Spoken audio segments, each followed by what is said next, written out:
तो दोस्तों आप सभी का स्वागत है फिर से मेरे एक नई वीडियो में। तो आज जैसा कि आज है 15 मार्च, कल 16 मार्च हो जाएगा। क्लास 12 हिंदी बोर्ड एग्जाम है, मेरा भी है। तो आज मैं इस वीडियो में आपको अभिव्यक्ति माध्यम से रिलेटेड कुछ प्रश्न कराऊंगा जो कि रटे रटाए हो सकते हैं और पेपर पहले पिछले साल भी आए थे। मेरे पे पिछले साल का पेपर भी रखा है, ठीक है। अच्छा, एक मेन बात, ठीक है दोस्तों। क्वेश्चन के बाहर लिखा है हिंदी इलेक्टिव, ऐच्छिक लिखा है हिंदी में।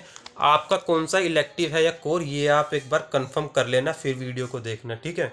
वैसे कुछ भी हो आप देख सकते हैं वीडियो पर, मेरा तो इलेक्टिव है।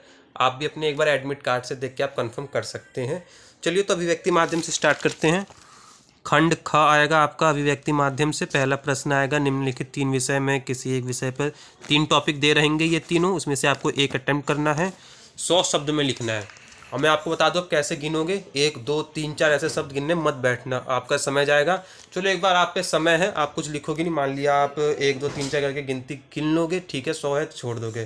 पर ऐसा कभी मत करना। टीचर आपका वीडियो कॉपी चेक करेगा ना, उस पर इतना समय नहीं होगा, मैं आपको गारंटी दे रहा हूँ। वो एक एक शब्द गिनेगा नहीं, आपको भी इतना पता होगा। वो ऐसे चेक करेगा, 100 शब्द दे रखा है क्वेश्चन में, तो आपके एक पेज पूरा कंप्लीट होना ही चाहिए, ये मस्ट है, ठीक है। अगर 200 शब्द लिखा है तो 2 पेज कंप्लीट करो, 250 शब्द लिखा है तो 2.5 पेज कंप्लीट करो, ठीक है। ये तो बात हो गई कितने पन्ने लिखने हैं। चलिए तो क्वेश्चन जो है, क्वेश्चन मुझे भी नहीं पता क्वेश्चन में पूछ क्या रहा है, वैसे ज़रूरी नहीं है यही प्रश्न आपके आएंगे, ठीक है। तो आप अपने आप तैयार कर लेना। चलिए दोस्तों आगे हम चलते हैं। जैसे कि इसमें 2 प्रश्न आपको अटेम्प्ट करने हैं 3 में से। पहला प्रश्न पूछ रहा है, चित्रकला, संगीत कला, नृत्य कला की तरह कविता लेखन की कला सिखाई क्यों नहीं जाती सकती, स्पष्ट कीजिए।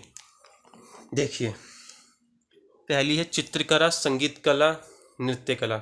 चित्रकला जो बंदा आपकी पेंटिंग बनाता है उसे चित्रकला कहते हैं। ये आपको अगर सीखना है तो आपको सिखाई जा सकती है। संगीत कला अगर आपको गाना है तो ये भी आपको सिखाया जा सकता है, इजीली कोर्स होता है, सीख करके आप सीख सकते हैं। नृत्य कला, डांसर, आप डांसिंग सीखना चाहते हैं तो वो भी सीख के कर सकते हैं। पर जो लिखने की कला है, कहाँ कविता लेखन है, ये आप इसलिए नहीं सीख कोई से आपको सिखा सकता क्योंकि आपके अंदर की हुनर की बात है ये। अगर आपके अंदर अच्छे अच्छे शब्द उभरते हैं, आप लिखने की कला जानते हैं, लिखने की शैली जानते हैं, तो आप इसे डेफिनेटली अपने आप कर सकते हैं। इससे आपको कोई बताने के लिए अलग से कोई आएगा नहीं, इसलिए इसको कोई सिखाता नहीं है। अगला प्रश्न चलते हैं, नाटक में मंच हमेशा वर्तमान काल में क्यों लिखे जाते हैं। नाटक में अगर आप गए होंगे नाटक में, तो ऐसा वर्तमान में क्यों लिखा जाता है, क्योंकि आप नाटक जो प्रेजेंट कर रहे हैं, दिखा रहे हैं, जो दर्शक बैठे होते हैं, क्या वो भूतकाल में रहते हैं, भविष्य काल में रहते हैं? नहीं ना, ना वो पास्ट में रहते हैं ना फ्यूचर में, वो रहते प्रेजेंट में, वर्तमान में रहते। तो आपको भी वर्तमान के अनुसार ही डायलॉग बताना होता है, तभी अच्छा लगता है। चलिए आगे चलते हैं। कहानी में पात्रों चरित्र चित्रण प्रभावशाली है। कोई कहानी है, अगर उसमें पात्र चरित्र ही अच्छा नहीं है, करेक्टर अच्छा नहीं है, तो लोगों को ज़्यादा मज़ा नहीं आएगा। हो सकता है आपके करेक्टर से बोर होकर आपका, अगर आपका करेक्टर है भी तो उसका इंटरेस्टिंग होना भी बेहतर लगता है, ज़रूरी है, ठीक है। अगर आपका करेक्टर ही अच्छा नहीं होगा, आपके संवाद ही अच्छे नहीं होंगे कहानी में, तो लोग कैसे सुनेंगे? सो जाएंगे आधे लोग, नहीं तो भाग जाएंगे, है ना। तो आपके करेक्टर के साथ साथ आपका डायलॉग होना भी मस्ट होना चाहिए, बढ़िया होना चाहिए। आधे लोग आपको इसी से जज करते हैं, आपका जो है क्या कहते हैं उसे, डायलॉग अच्छा नहीं है, तो आपका जो करेक्टर है वो आपको सही नहीं समझेंगे। अगला प्रश्न, ठीक है, चलो 3 तो हो गए। 3 में से आपको कितने करने हैं? 2 अटेम्प्ट करनी है। आप ध्यान दीजिएगा, क्वेश्चन में लिखा रहता है साफ साफ। अगला क्वेश्चन, इसमें देखो, निम्नलिखित प्रश्नों के उत्तर दीजिए। इसमें से वो तीनों प्रश्न आपको करने, ये मस्ट है। पत्रकारिता की भाषा मुखड़ा किसे कहते हैं? शब्द, अच्छा, शब्द सीमा दे रखा है 20, इसमें 20 में लिखना है पत्रकारिता की भाषा। पत्रकारिता क्या होता है, इसकी जो भाषा होती है, क्या पूछ रहे हैं? मुखड़ा, इंट्रो। और ये किस में आता है? उल्टा पिरामिड शैली, कुछ इस तरीके से बनता है। रफ में आपको दिखा दूं, ओके। आप एग्जाम में अच्छे से बनाने से, अच्छे से ड्राइंग करना। बाकी इसका पहला पार्ट हो गया, ये आपका इंट्रो आ गया, ये बॉडी हो गया, ये पूरा जो बचा ये समापन हो गया। तो इसको आप पेपर में अच्छे से बनाना, बहुत बड़ी सीट होती है, आई नो, बहुत अच्छे से इसको ड्रॉ करना, स्केल से ड्रॉ करना। उल्टा पिरामिड शैली से कहते हैं। सबसे ऊपर वाले पार्ट में आपका इंट्रो मुखड़ा आएगा, ऐसे याद कर लो। ये जो आपका है गर्दन, गर्दन से ऊपर तक ये आपका मुखड़ा है, ये मेन होता है, इसलिए मेन इंट्रो है। नीचे बॉडी आ गया, फिर अगला समापन, ठीक है। और जो इंट्रो होता है, इंट्रो में आपको दर्शकों तक कुछ ऐसे कम शब्दों में बहुत अधिक जानकारी देनी होती है, जैसे इंट्रो कहते हैं। बाकी आपका ब्रीफ में जो है वो बॉडी में आ जाएगा। समापन जो एक्स्ट्रा कम है। जनसंचार के माध्यम, पहले आप ये बताइए जनसंचार होता क्या है।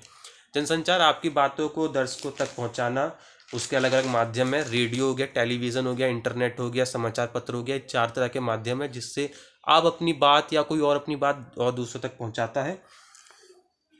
आपस में प्रतिद्वंदी नहीं है, आपस में इसके कॉम्पिटिटर नहीं है मतलब, बल्कि एक दूसरे को सहयोग करते हैं। तो आप इसके साथ अगर पॉइंट लिख देंगे तो आप सही है, नंबर मिल जाएंगे। बीट किसे कहते हैं, ये प्रश्न थोड़ा आसान है, मुझे आता भी अच्छे से, मैं आपको एक्सप्लेन कर सकता हूँ। बीट किसे कहते हैं, साथ में इसको उदाहरण पूछ रहा है, अगर आप समझ जाओगे तो उदाहरण अपने आप अच्छे से दे दोगे। इसमें शब्द सीमा 40 दे रखा है, आप इतना लिख सकते हो, ठीक है। चलिए बीट समझते हैं। बीट जो है, जो संवाददाता होता है, रिपोर्टर होता है, उसकी जो रुचि होती है जिस फील्ड में, उसको उसी फील्ड में काम दिया जाता है, जाओ इस फील्ड से रिपोर्टिंग करके ले आओ।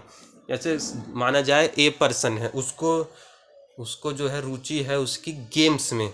अब गेम्स में भी बहुत सारे गेम्स हैं, उसको गेम्स में है हॉकी में, हॉकी खेल। और देखा जाए तो शायद इंडिया का नेशनल गेम भी शायद हॉकी है, तो इसलिए अपने देश से जुड़ो, अपनी देश की बात करो। चलिए, तो हॉकी में उसका रुचि है तो उसको भेजा जाएगा, जाओ हॉकी से रिलेटेड खबर छाप के ले आओ या मीडिया में बताओ, ठीक है। तो लोगों के रुचि से ही उनको काम बांट दिया जाता है, जिसे मीडिया की भाषा में वो बीट कहते हैं।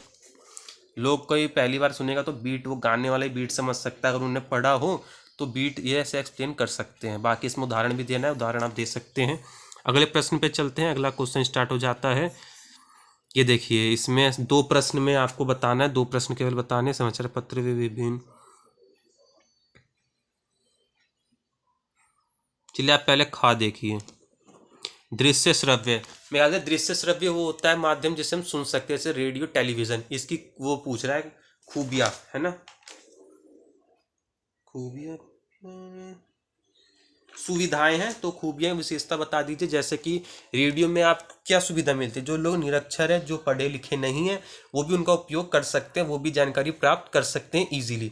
अगला है मुद्रित माध्यम। मुद्रित माध्यम क्या है, पता होगा आधा को नहीं पता होगा, चलिए मैं बता दूं। जैसा कि ये क्वेश्चन पेपर है, ये क्या है, कौन सा माध्यम है, मुद्रित माध्यम। प्रिंट है ना, मुद्रित यानी प्रिंट समझ लीजिए आप, प्रिंटिंग जो है ये लिखा है। इसकी क्या खूबी हो सकती है, इसे आप कब तक रख सकते हो, 1 दिन 2 दिन तक नहीं ना, इसे आप जब चाहे तब तक रख सकते हो, साल 2 साल 3 साल 4 साल 10 साल, ठीक है। तो इसमें कोई खरोच आएगा नहीं आएगा, संभाल के रखोगे तो ये आपके लंबे समय तक रखा रहता है। अगर इस दूसरी खूबियाँ की बात की जाए तो आप इस पर कभी भी विचार विमर्श कर सकते हैं, चिंतन कर सकते हैं, कभी भी इस पर बात कर सकते हैं, जब चाहे जब निकाल के इसे पढ़ लिया रख दिया। जैसे कुछ खूबियाँ हो गई। बाकी अगला है क्वेश्चन, खोजी रिपोर्ट और इन डेप्थ रिपोर्ट में अंतर। चलिए, खोजी रिपोर्ट की बात कर ली जाए तो ऐसो संवाददाता हैं, रिपोर्टर्स कह दीजिए, हिंदी में आप देख लीजिएगा।